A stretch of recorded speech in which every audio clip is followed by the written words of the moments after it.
40년간 밤낮으로 일해 3층 집을 지은 시어머니. 여든이 된 저는 그 집 골방에서 두 며느리의 밥을 짓는 신세가 되었습니다. 그러다 그들이 저를 요양원에 보내고 집을 팔아넘기려 한다는 비밀을 알게 되었죠. 평생의 희생 끝에 저는 마침내 반격을 결심합니다. 내 나이 80, 이름은 박선자예요.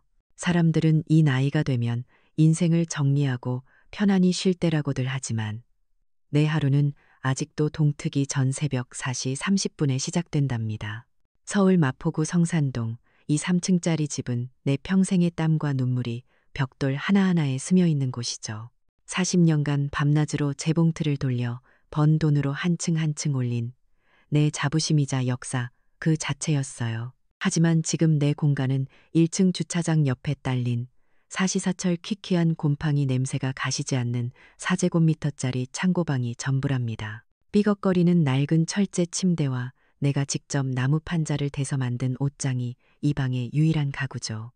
알람도 없이 눈을 뜨면 뼈마디가 쑤시는 몸을 일으켜 혈압약부터 찾아요. 약이 비싸서 하나를 반으로 쪼개 먹은 지도 벌써 몇 년이 흘렀네요. 이렇게 아껴야 한 달이라도 더 버틸 수 있으니까. 2층에는 은행원인 큰아들 민준이네가, 3층에는 교사인 작은아들 지호네가 살고 있어요. 한 지붕 아래 대가족이 모여 산이 남들은 복받았다 하겠지만 80평생 이렇게 외로울 수 있다는 걸 나는 이 집에서 매일같이 배우고 있답니다. 나는 이 집의 주인이지만 동시에 두 집의 무급 가사도우미이기도 해요. 차가운 물에 손을 담그고 쌀을 씻어 밥을 안치고 어른들 국과 아이들 국을 따로 끓이고 밑반찬 몇 가지를 만들다 보면 어느새 동이 터와요. 2층과 3층에서 분주한 소리가 들려오기 시작하면 나는 그림자처럼 움직여야 하죠. 식탁에 음식을 차려놓고 조용히 내 방으로 돌아와요. 그들이 식사를 마칠 때까지 기다렸다가 다시 나가서 빈 그릇들을 치우는 게 내 아침의 마지막 일과거든요. 큰아들 민준이는 요즘 얼굴에 그늘이 가득해요. 친구 보증을 잘못 서줬다가 큰 빚을 떠안게 되었다는 걸 어깨너머로 들었죠. 그래서인지 요즘 부쩍 돈 문제로 날카로워졌어요. 큰며느리 혜진이는 소위 인플루언서라고 하더군요. 온종일 휴대폰을 들고 자기 사는 모습을 찍어 사람들에게 보여주는 게 일인가 봐요. 그 애의 세상 속에서 우리 가족은 늘 완벽하고 부유하고 행복해야만 하죠.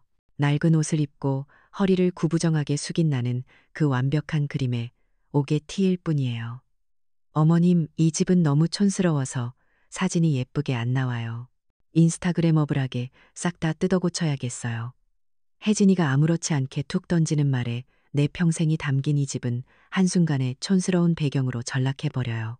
그 애가 가족 사진을 찍을 때마다 교묘하게 나를 프레임 밖으로 밀어내는 기술은 이제 거의 예술의 경지랍니다.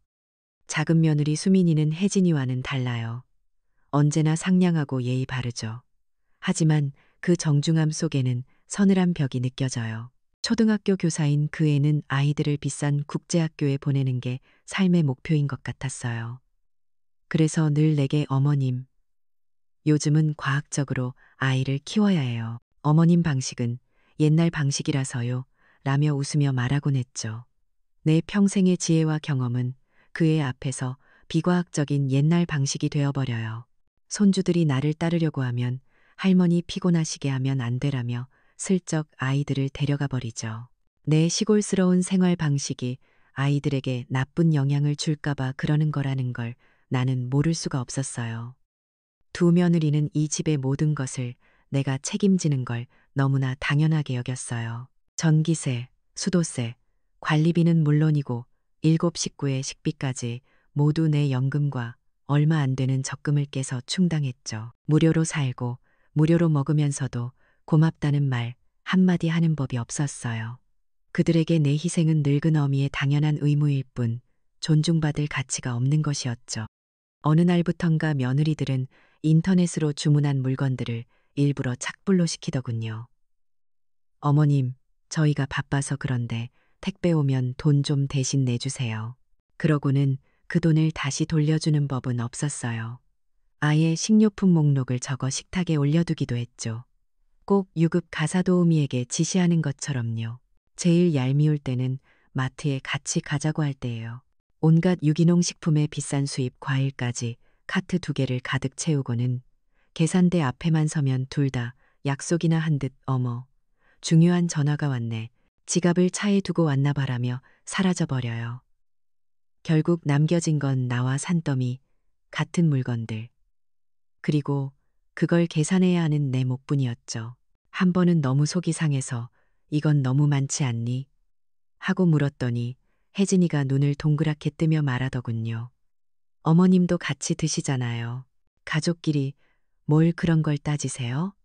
그 말에 나는 그만 입을 다물고 말았어요. 그래, 가족이니까. 가족이니까 내가 참아야지. 그러던 어느 날 욕실에서 넘어져 꼼짝도 못하게 된 적이 있었어요. 손주 녀석이 바닥에 비누 거품을 잔뜩 풀어놓고는 치우지 않은 탓이었죠. 엉덩방아를 찍고 한참을 일어나지 못하는데 문 밖에서 소리를 들었는지 가족들이 하나둘 모여들더군요. 하지만 누구 하나 나를 부축해 일으켜주는 사람이 없었어요. 그저 멀뚱히 서서 내려다볼 뿐이었죠.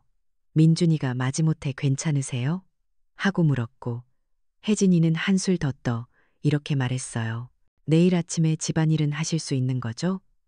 그 순간 엉덩이의 통증보다 심장이 더 아파왔어요. 언뜻 보니 큰아들 민준이가 내 방문 앞에서 잠시 머뭇거리는 것 같았어요. 미안하다는 말을 하고 싶었던 걸까요? 하지만 이내 혜진이가 아들의 팔을 끌고 가며 속삭이는 소리가 들렸죠.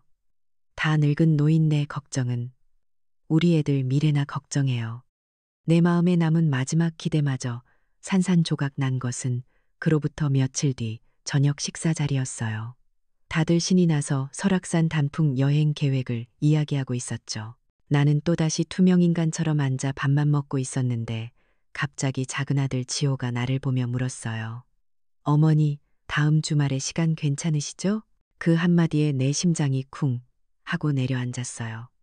이게 얼마 만에 들어보는 함께 하자는 말인지. 나는 너무 기뻐서 고개만 연신 끄덕였죠. 그날 밤 나는 창고방으로 돌아와 낡은 옷장 깊숙한 곳에서 가장 좋은 외출복을 꺼내 먼지를 털었어요. 수십 년 만에 가족 여행이었어요. 아이들에게 짐이 되고 싶지 않아 다음 날 아침 일찍 은행에 가서 적금을 깰 돈도 좀 찾았어요. 손주들 맛있는 거라도 사주고 예쁜 옷이라도 한 벌 사주고 싶었거든요. 나는 아이처럼 설레는 마음으로 달력에 동그라미를 치고 하루하루 손꼽아 기다렸어요.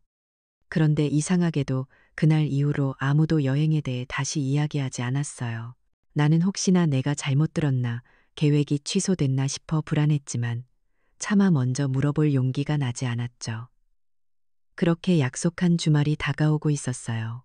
금요일 아침 멀리 사는 친척 할머니가 위독하다는 연락을 받고 나는 급히 지방에 다녀와야 했어요. 저녁 늦게 피곤한 몸을 이끌고 집에 돌아왔는데 집 안은 불이 다 꺼진 채 쥐 죽은 듯 조용했어요. 아이들 신발도 며느리들 구두도 보이지 않았죠.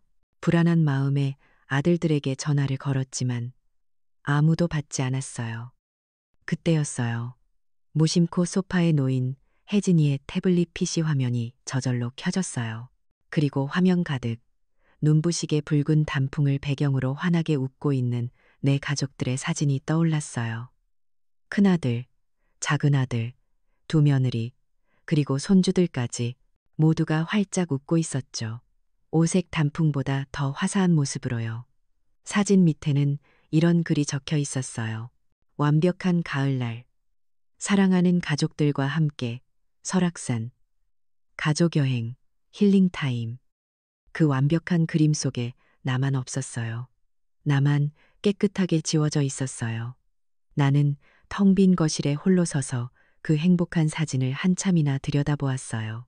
집안의 적막함이 내 귀를 먹먹하게 만들었고 사진 속 그들의 웃음소리가 환청처럼 들려오는 듯했어요. 아, 나는 가족이 아니었구나. 나는 그저 이 집의 낡은 가구 혹은 보이지 않는 유령 같은 존재였을 뿐이구나. 80평생 처음으로 나는 내 존재가 완전히 소멸되는 것 같은 깊은 절망감을 느꼈답니다. 그렇게 텅 빈 집에서 밤을 꼬박 새웠어요. 태블릿 화면 속 환하게 웃고 있는 가족들의 얼굴이 어둠 속에서 유령처럼 떠다니는 것 같았죠. 배신감에 몸서리를 치다가도 한편으로는 내 평생이 부정당하는 것 같은 허무함에 눈물조차 나지 않았답니다. 다음 날 오후가 되어서야 현관문이 시끄럽게 열리며 그들이 돌아왔어요. 피곤한 기색도 없이 마치 아무 일도 없었다는 듯이. 어머니, 다녀왔습니다. 아들들의 인사는 건조했고 며느리들은 내 얼굴은 쳐다보지도 않은 채 소파에 쇼핑백을 던져놓기 바빴어요.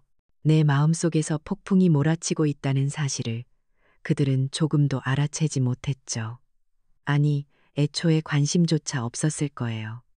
그들의 작전은 여행에서 돌아온 바로 다음 날부터 노골적으로 시작됐어요. 큰며느리 혜진이는 어디서 불렀는지 젊은 남자 디자이너까지 데리고 와서 집안 구석구석을 훑고 다니더군요. 줄자를 들고 벽을 재고 벽지를 만져보며 자기들끼리 쉴 새 없이 떠들어댔어요.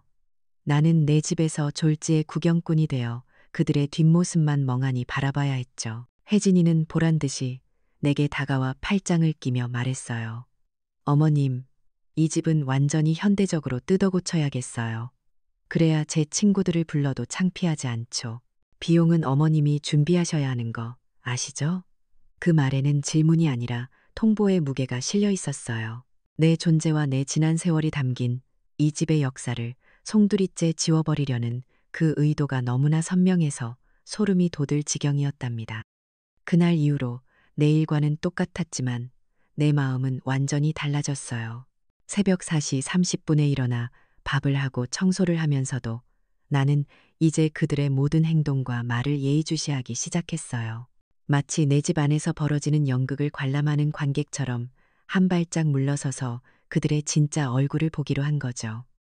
결정적인 증거를 발견한 것은 며칠 뒤 또 다른 새벽이었어요. 여느 때처럼 손주 방을 청소하고 있었는데 충전기에 꽂아둔 손주 녀석의 태블릿 PC 화면이 툭 하고 켜졌어요. 그리고 화면 위로 알림창 하나가 떠올랐죠. 우리 가족 겜 새로운 메시지 이게. 이상했어요. 분명 우리 가족인데 그 안에는 내가 없었으니까요. 어쩌면 나만 모르는 또 다른 가족이 있는 건가. 불길한 호기심에 이끌려 나는 떨리는 손으로 화면을 터치했어요. 그리고 그 안에 펼쳐진 대화들을 읽어내려가는 동안 내 심장은 얼음장처럼 차갑게 식어갔어요. 그들은 나를 어머니나 할머니라고 부르지 않았어요. 시골 할망구, 고집불통 노인네, 심지어 돈줄이라는 말까지 서슴지 않았죠. 마치 내가 가족이 아니라 처리해야 할 골칫덩어리나 물건인 것처럼요. 대화의 중심 내용은 역시나 이 집이었어요. 성산동 이쪽이 곧 재개발 들어간대. 우리 집도 최소 10억은 받을 수 있다던데? 라는 민준이의 말에 그럼 그 돈으로 우리 빚부터 갚고 지원에는 애들 유학 자금하면 되겠네. 라는 혜진이의 답이 이어졌어요. 그들에게 이 집은 내 피와 땀의 결정체가 아니라 그저 나눠 가질 돈뭉치에 불과했던 거예요. 하지만 나를 정말 공포에 떨게 한 것은 그 다음이었어요. 늘 조용하고 상냥했던 작은 며느리 수민이가 올린 메시지였죠. 그 애는 서초동 법조타운에 가서 상담까지 받고 왔다더군요. 여러분, 제가 알아봤는데 성년 후견 제도라는 게 있어요. 어머니가 요즘 기억력도 깜빡깜빡하시고 판단력이 흐리시다고 의사 진단만 받으면 우리가 합법적으로 어머니 재산을 관리할 수 있게 돼요. 그럼 집 파는 것도 훨씬 쉬워지고요.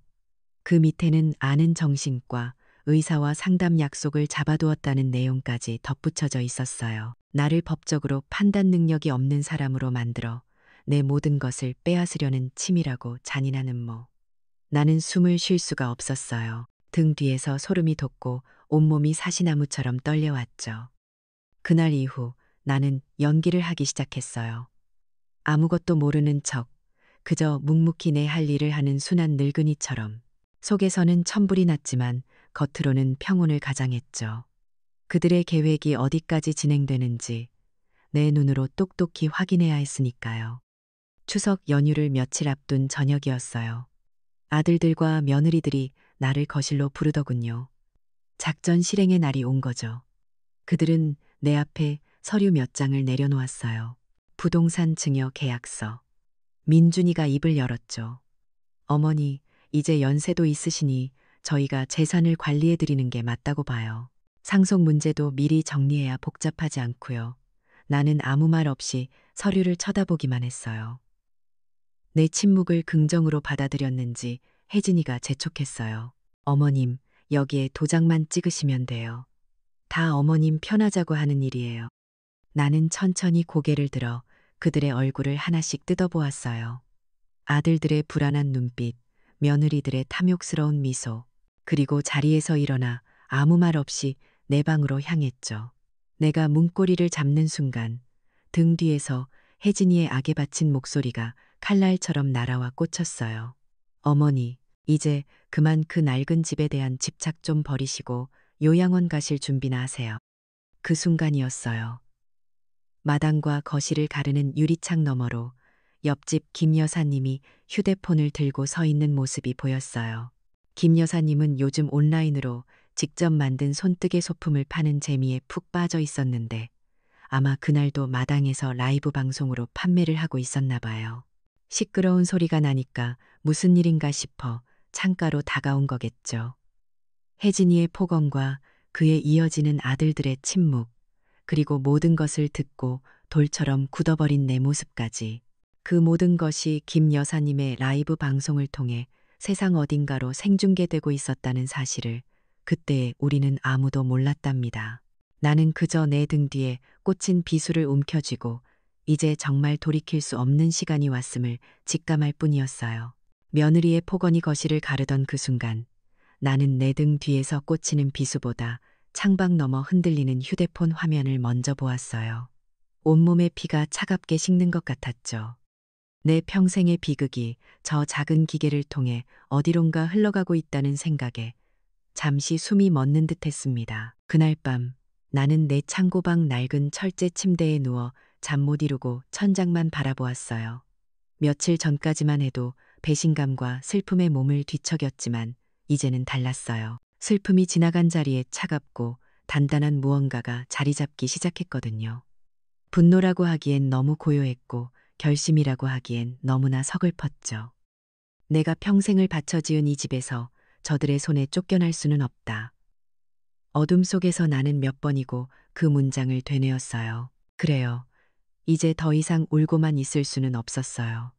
그들이 나를 상대로 전쟁을 시작했다면 나 역시 싸워야만 했죠. 80평생 누구를 미워해 본 적도 싸워본 적도 없지만 이번만큼은 물러설 수 없었어요. 이건 단순히 집을 지키는 싸움이 아니라 내 존재 자체를 지키는 싸움이었으니까요. 다음 날 새벽 나는 여느 때처럼 일어나 밥을 하고 청소를 했어요.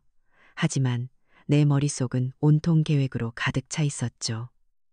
우선 증거가 필요했어요. 그들의 민낯을 세상에 드러낼 수 있는 확실한 증거 말이에요. 나는 손주 녀석이 학교에 간 틈을 타 다시 그 애의 방으로 들어갔어요. 심장이 쿵쾅거렸지만 애써 태어난 척 태블릿 PC를 집어들었죠.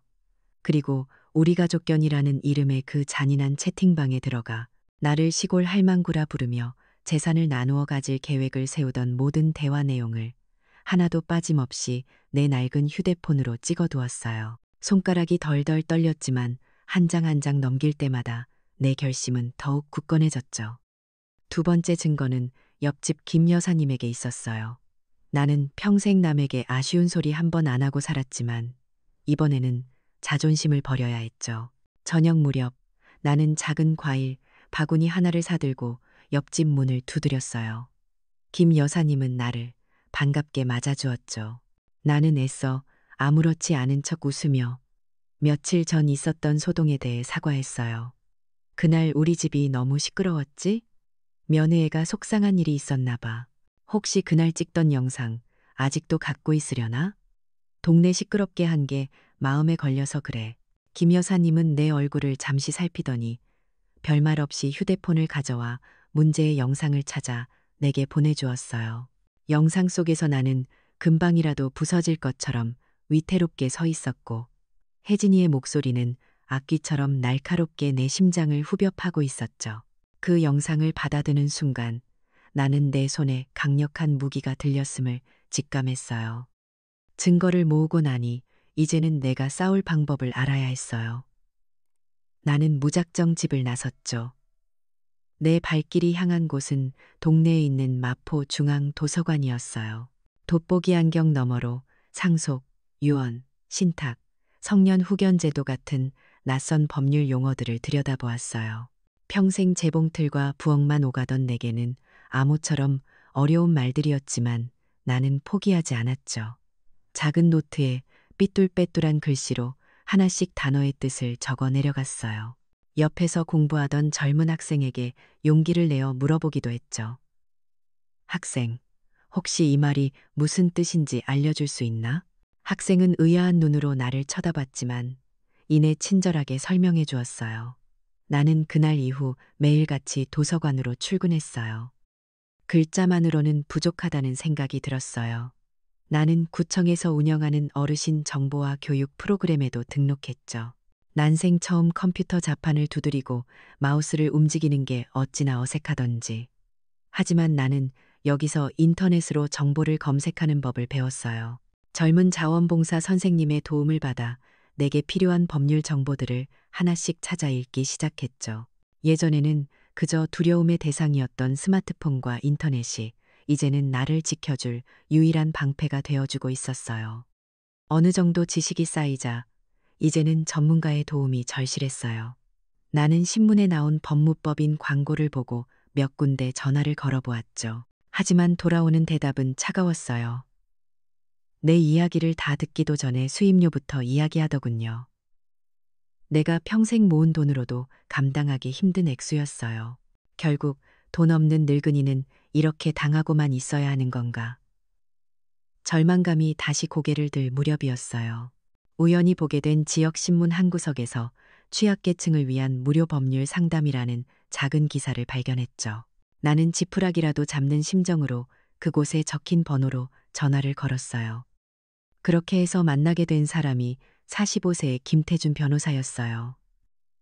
그는 내 이야기를 듣는 내내 무거운 표정으로 입을 다물고 있었죠. 내가 가져간 증거들을 하나씩 살펴본 뒤 그는 한참 만에야 입을 열었어요. 그의 목소리는 조금 떨리고 있었죠. 어머님, 사실 제 어머니도 비슷한 일을 겪으시다 몇 년 전에 돌아가셨습니다. 제가 조금만 더 일찍 알았더라면, 조금만 더 힘이 있었더라면 막아드릴 수 있었을 텐데요. 그는 돌아가신 어머니에게 미처 효도하지 못한 죄책감을 안고 사는 아들이었어요. 어머님의 이 싸움은 단순히 어머님 한 분의 싸움이 아닙니다. 제게는 돌아가신 제 어머니의 존엄을 뒤늦게나마 지켜드리는 일과 같습니다. 그는 최소한의 실비만 받고 내 사건을 맡아주겠다고 했어요. 그 순간 나는 어두운 터널 속에서 한 줄기 빛을 본 것만 같았답니다. 김 변호사님의 조언에 따라 나는 내 모든 것을 건 마지막 카드를 준비했어요. 바로 유언대용 신탁 계약이었죠. 우리는 며칠 밤을 새워 계약서의 내용을 가다듬었어요. 내용은 아주 명확하고 단호했죠. 첫째, 내 전 재산의 60%는 내가 죽은 뒤 독거노인들을 위한 무료 급식 재단에 기부한다. 둘째, 20%는 손자들의 대학 등록금으로만 사용할 수 있도록 신탁한다. 셋째, 남은 20%는 내가 살아있는 동안 내 노후 생활비로 사용한다. 그리고 마지막으로 두 아들 내외는 요양원에서 100시간의 봉사활동을 마치고 내게 진심으로 공개 사과하지 않는 한 단 1원도 상속받을 수 없. 계약서에 마지막으로 도장을 찍는 순간 내 마음속에서 무언가 단단히 끊어지는 소리가 들렸어요. 이제 더 이상 그들을 위해 희생하는 어머니는 없었어요. 며칠 후 혜진이가 또다시 리모델링 이야기를 꺼내며 나를 닥달하기 시작했어요. 어머님, 이제 정말 결정하셔야 해요. 언제까지 이렇게 낡고 지저분한 집에서 사실 거예요? 나는 아무 말 없이 내 방으로 들어가 그동안 모아두었던 증거들을 들고 나왔어요. 그리고 혜진이의 눈앞에 그 애가 가족 채팅방에서 나를 시골 할망구라 부르며 재산을 나누던 대화 내용들을 캡처한 사진들을 펼쳐 보였죠. 혜진이의 얼굴이 새하얗게 질려가는 것을 나는 똑똑히 보았어요. 나는 그 애의 눈을 똑바로 쳐다보며 내 평생 처음으로 차갑고 조용한 목소리로 말했답니다. 나는 이 집을 팔 생각은 없지만 내 침묵은 팔기로 했다. 내가 며느리에게 그 서늘한 경고를 날린 후 우리 집의 공기는 얼음장처럼 차가워졌어요. 아들 내외는 나를 대놓고 피하기 시작했고 집안에는 숨막히는 정적만이 감돌았죠. 그들은 아마 자기들끼리 머리를 맞대고 다음 작전을 짜고 있었을 거예요. 나는 그저 묵묵히 내 새벽을 열고 내 일과를 소화하며 폭풍이 닥쳐오기만을 기다렸답니다. 예상대로 폭풍은 그리 오래지 않아 도착했어요. 그날 아침 우편함에 꽂혀 있던 두툼한 법원 등기 우편을 받아든 순간 나는 올 것이 왔음을 직감했죠. 덜덜 떨리는 손으로 봉투를 뜯자 차가운 활자들이 내 눈을 파고들었어요. 유언 효력 정지 가처분 신청, 그리고 성년 후견인 지정 심판 청구. 내 아들 민준이와 지호, 두 아들의 이름이 선명하게 찍혀 있었어요. 청구 이유에는 내가 고령으로 인한 인지 능력 저하 및 망상 증세를 보여 비상식적인 판단을 내렸으며 따라서 자녀인 자신들이 어머니의 재산을 보호하고 관리할 후견인이 되어야 마땅하다고 적혀 있었죠. 그 순간 나는 잠시 숨을 쉴 수가 없었어요. 준비했다고 생각했는데 막상 내 자식들이 나를 정신 나간 늙은이로 공식적으로 낙인 찍은 서류를 마주하니 온몸에 힘이 빠져나가는 것 같았어요. 나는 비틀거리며 주저앉아 그 서류를 몇 번이고 다시 읽어보았죠. 평생을 바쳐 키운 아들들이 이제는 법의 힘을 빌려 내 존재 자체를 부정하려 하고 있었어요. 눈앞이 캄캄해졌죠. 나는 곧장 김 변호사님에게 전화를 걸었어요. 수화기 너머로 들려오는 내 목소리가 형편없이 떨리고 있었지만 김 변호사님은 차분하게 나를 진정시켜 주셨어요. 그리고 이렇게 말했죠. 어머님 예상했던 일입니다. 이제부터는 저들이 거짓으로 만들어낸 어머님의 모습에 맞서 진짜 어머님의 삶을 증명해 줄 사람들이 필요합니다. 어머님께서 평생을 어떻게 살아오셨는지 가장 가까이에서 지켜본 사람들의 목소리가 우리의 가장 강력한 무기가 될 겁니다. 그날 이후 동네의 분위기가 미묘하게 달라지기 시작했어요. 아들 내외는 본격적으로 여론전이라는 것을 펼치더군요. 그들은 동네를 돌아다니며 만나는 사람마다 붙잡고 눈물까지 글썽이며 하소연했어요.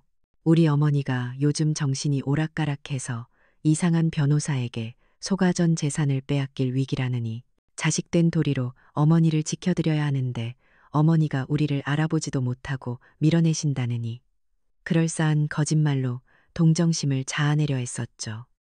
몇몇 사람들은 그 말에 넘어가는 듯했어요. 나를 마주쳐도 어색하게 눈을 피하거나 뒤에서 수군거리는 소리가 들려왔죠. 아무리 그래도 자식들한테 너무 박하시네. 나이 들면 고집만 세진다더니 쯧쯧. 그런 말들이 비수가 되어 내 가슴에 밝혔어요. 평생을 이 동네에서 신뢰를 쌓으며 살아왔는데 하루아침에 나는 자식도 못 알아보는 괴팍한 노인이 되어가고 있었어요.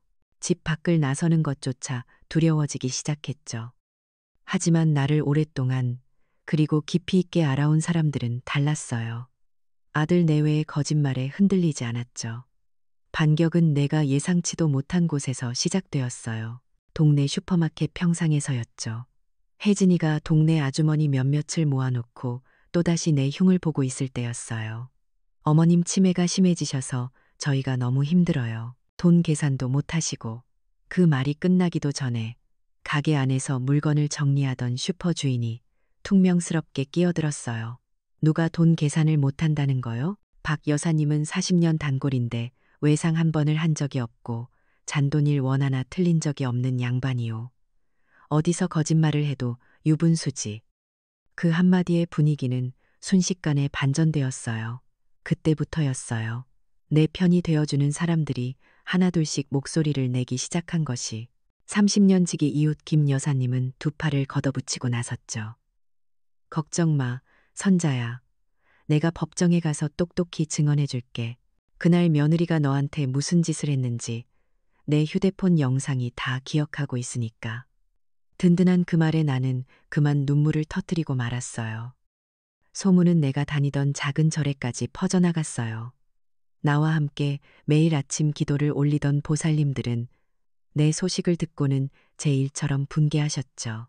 그분들은 그날로 박선자 보살님을 위한 탄원서를 만들기 시작했어요. 내가 얼마나 맑은 정신으로 부처님께 공양을 올렸는지, 얼마나 사려 깊은 마음으로 주변 사람들을 챙겨왔는지를 빼곡히 적어 내려갔죠. 그중 컴퓨터를 좀 다룰 줄 아는 젊은 보살님 한 분은 카카오톡 단체방이라는 것을 만들어 절에 오는 신도들에게 탄원서 서명을 받기 시작했어요. 낡은 기술과 새로운 기술이 나를 위해 그렇게 힘을 합치고 있었던 거예요. 며칠 뒤 김 변호사님 사무실에 다시 찾아갔을 때 내 손에는 수백 명의 서명이 담긴 두툼한 탄원서 뭉치가 들려 있었어요. 김 변호사님은 이웃들의 증인 진술서와 탄원서, 그리고 김 여사님의 영상 증거까지 꼼꼼하게 정리하며 내게 말했어요. 어머님, 이것 보세요. 이게 바로 어머님께서 평생을 성실하게 살아오셨다는 가장 확실한 증거입니다. 이 재판은 단순히 돈을 지키는 싸움이 아닙니다. 어머님의 삶 전체의 진실성을, 그리고 존엄을 지키는 싸움입니다. 나는 변호사님의 눈을 보며 조용히 고개를 끄덕였어요. 두려움에 떨던 마음이 조금씩 차분해지는 것을 느꼈죠. 법정에서 내가 어떻게 행동해야 하는지, 감정에 휘둘리지 않고 어떻게 담담하게 사실을 이야기해야 하는지 우리는 밤늦도록 함께 연습했어요. 나는 더 이상 혼자가 아니었어요. 내 뒤에는 내 삶의 진실을 믿어주는 따뜻한 이웃들이 서 있었죠. 평생 가족이라는 울타리 안에서만 살았던 내가 이제는 더 넓고 단단한 세상의 울타리 안에서 보호받고 있었답니다. 이제 곧 법정에서 내 아들들과 마주해야 했지만 나는 더 이상 두렵지 않았어요. 재판이 열리던 날 아침, 나는 40년 전 이 집을 지을 때 입었던 가장 단정한 옷을 꺼내 입었어요.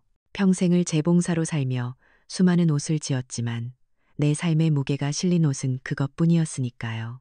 서울 가정법원으로 향하는 내 옆에는 김 변호사님이, 그리고 내 뒤에는 이른 아침부터 함께 가주겠다며 나선 이웃들이 든든하게 서 있었죠. 법정 안은 이미 방청석을 가득 메운 내 이웃들의 온기로 훈훈했어요. 반대편 내 아들들 뒤에 앉은 사람은 장모님들 뿐이더군요. 그 텅 빈 공간이 지난 세월 동안 그들이 어떻게 살아왔는지를 말해주는 것 같아 마음이 아팠답니다. 재판이 시작되고 상대편 변호사는 예상대로 나를 고령으로 인해 정상적인 판단이 불가능한 노인으로 몰아가기 시작했어요. 내가 혈압약을 쪼개 먹는 것, 낡은 옷을 입는 것, 그리고 자식들을 배제한 채 전 재산을 사회에 환원하겠다는 비상식적인 유언을 한 것 모두가 내 정신이 온전치 못하다는 증거라고 주장했죠. 내 아들들은 고개를 푹 숙인 채 변호사의 말에 동조하는 듯한 슬픈 표정을 연기하고 있었어요.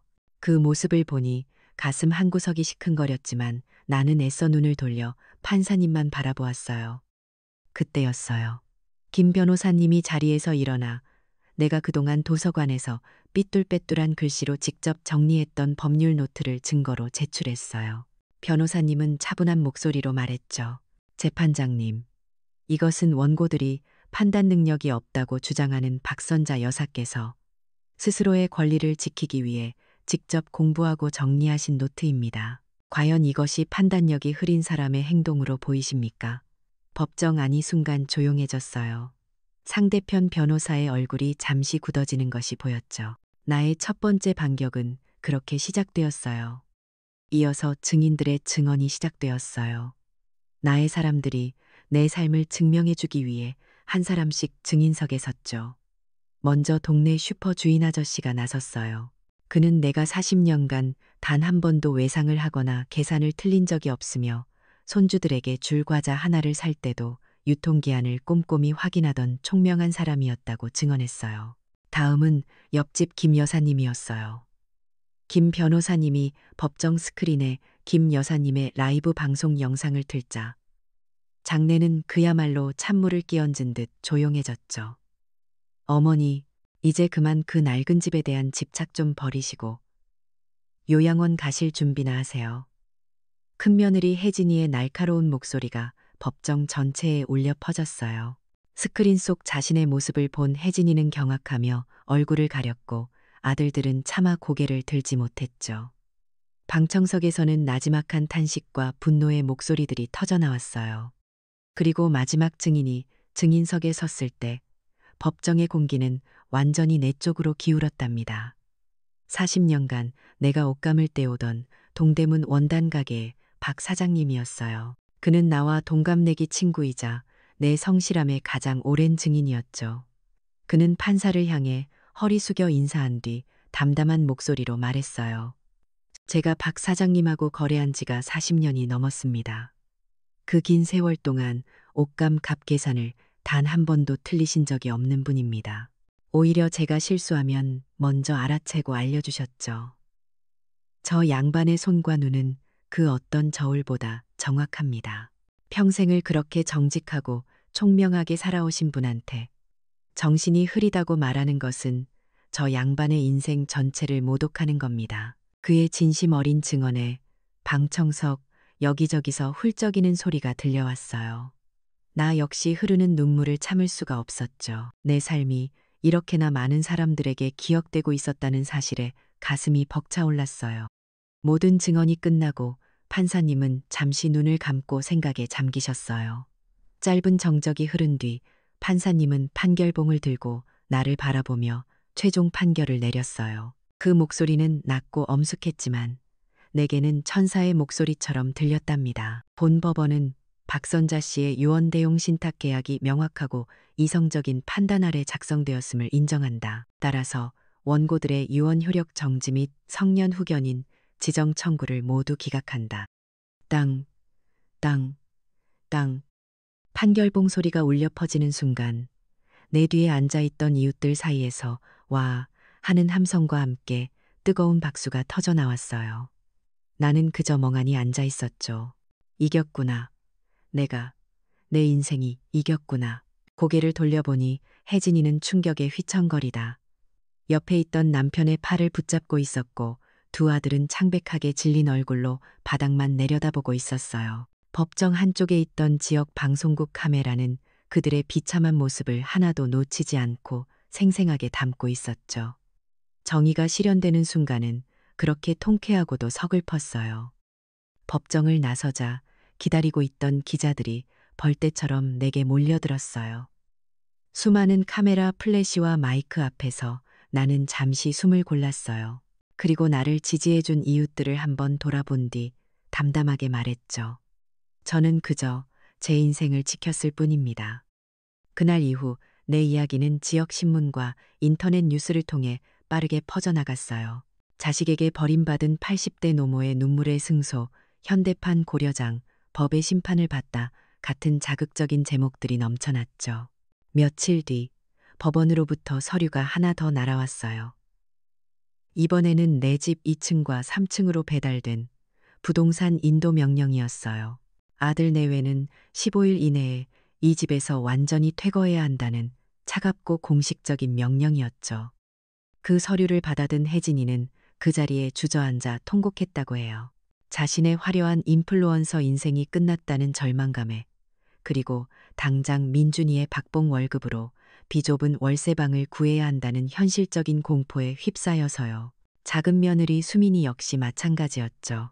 교사 월급으로는 서울의 비싼 집값은커녕 아이들 국제학교 학비조차 감당하기 버거웠으니까요. 그들이 그토록 촌스럽다고 무시했던 이 낡은 집이 사실은 그들의 모든 것을 지탱해주던 마지막 기둥이었다는 사실을 그들은 너무 늦게 깨달은 거예요. 권력 관계는 그렇게 완전히 뒤바뀌어 버렸답니다.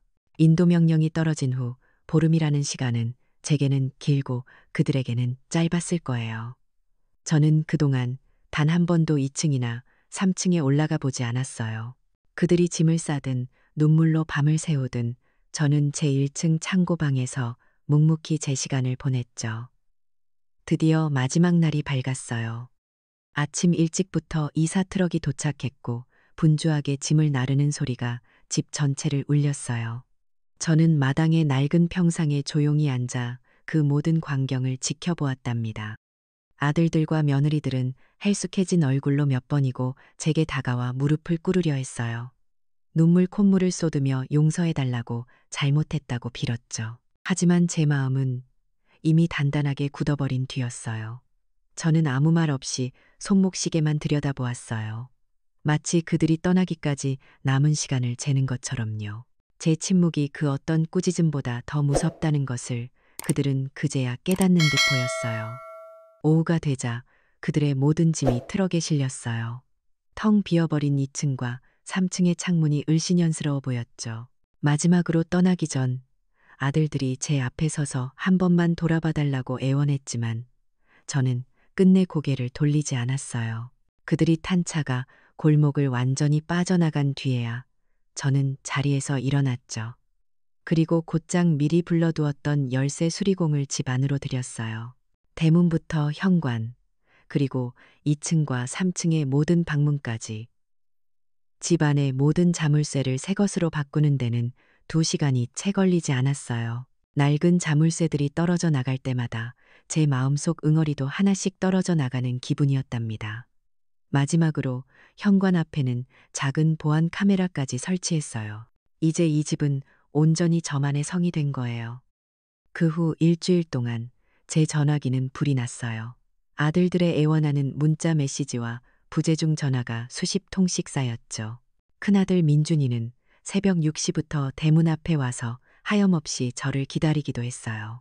하지만 저는 커튼 너머로 그 모습을 지켜볼 뿐 문을 열어주지 않았어요. 동네 사람들을 통해 화해하라는 말을 전해오기도 했지만 제 결심은 흔들리지 않았죠. 일주일이 지난 뒤 저는 통신사에 가서 제 휴대폰과 집 전화번호를 모두 바꾸고 아들들의 번호는 전부 차단해버렸어요. 마지막으로 그들이 찾아왔을 때 저는 인터폰을 통해 처음이자 마지막으로 제 입장을 전했어요.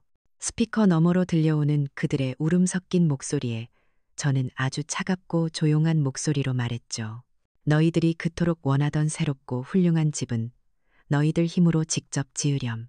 이 집은 너희들이 말한 대로 낡고 촌스러운 집일지 몰라도 나에게는 내 평생의 역사가 담긴 곳이다. 그리고 오늘부터 나는 너희들에게 죽은 사람이다. 다시는 찾아오지 마라. 그 말을 끝으로 저는 인터폰을 꺼버렸어요. 그들이 대문 밖에서 한참을 더 울부짖었지만 제 마음은 더 이상 흔들리지 않았답니다. 한 달 후 저는 완전히 다른 사람이 되었어요. 잿빛이었던 머리를 곱게 물들이고 동네 미용실에서 수십 년 만에 머리 모양도 바꿨죠. 평생 어두운 색 옷만 입던 제가 처음으로 화사한 꽃무늬 원피스를 사입었어요. 제 가장 큰 도전은 운전이었어요. 서울시에서 운영하는 어르신 운전면허 교실에 등록했을 때 다들 80살 노인네가 무슨 운전이냐며 말렸지만 저는 해내고 싶었죠. 몇 번을 떨어지고 다시 도전한 끝에 마침내 손에 쥔 운전면허증을 들고 저는 제게 작은 빨간색 경차 한 대를 선물했어요. 내비게이션이라는 신기한 기계의 도움을 받아 서울 시내를 처음으로 혼자 달리던 날, 저는 80평생 처음으로 진정한 자유를 느꼈답니다. 제 삶은 색깔을 되찾기 시작했어요. 노인복지관의 여행 동호회에 가입해 전국 방방곡곡을 누볐고 평생학습관에서 꽃꽂이도 배웠죠. 그리고 제 평생의 기술이었던 재봉틀을 다시 꺼내들었어요. 과거처럼 돈을 벌기 위해서가 아니었죠. 저는 동네의 저소득층 여성들과 경력이 단절된 주부들을 위해 무료 재봉 교실을 열었어요. 텅 비어 있던 2층은 재봉틀 소리와 사람들의 웃음소리로 가득 찬 활기찬 교실이 되었고 3층은 동네 어르신들이 언제든 와서 차 한잔하며 쉴 수 있는 따뜻한 쉼터가 되었죠. 그렇게 6개월이 흘렀을 때였어요. 우편함의 낯익은 글씨체로 쓰인 손편지 한 통이 와 있었어요. 16살 손주 녀석이었죠. 편지에는 어설픈 글씨로 할머니, 죄송해요. 보고 싶어요 라고 적혀 있었어요. 그 글씨를 보는 순간 왈칵 눈물이 쏟아졌죠. 하지만 저는 답장을 하지는 않았어요. 대신 다음 날 아침 은행에 갔어요. 이제는 제법 익숙해진 스마트폰 은행 앱을 열어 손주 이름으로 된 학자금 통장을 하나 만들어 주었답니다. 그리고 그 통장에 말없이 대학 등록금만큼의 돈을 이체해 주었죠. 그 아이는 죄가 없으니까요. 어른들의 탐욕 속에서 상처받았을 그 아이의 미래까지 외면하고 싶지는 않았어요. 그것이 제가 할 수 있는 최선의 사랑 방식이었죠. 어느덧 1년이라는 시간이 흘렀어요. 황량했던 마당은 이제 제가 직접 가꾼 아름다운 꽃들로 가득한 정원이 되었죠. 저는 종종 그 정원에서 이웃들과 함께 차를 마시며 오후를 보내요.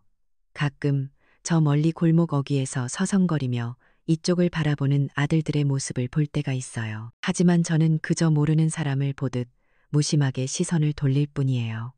80년의 희생 끝에 되찾은 지금의 평온과 존엄을 다시는 그 무엇과도 바꾸고 싶지 않거든요.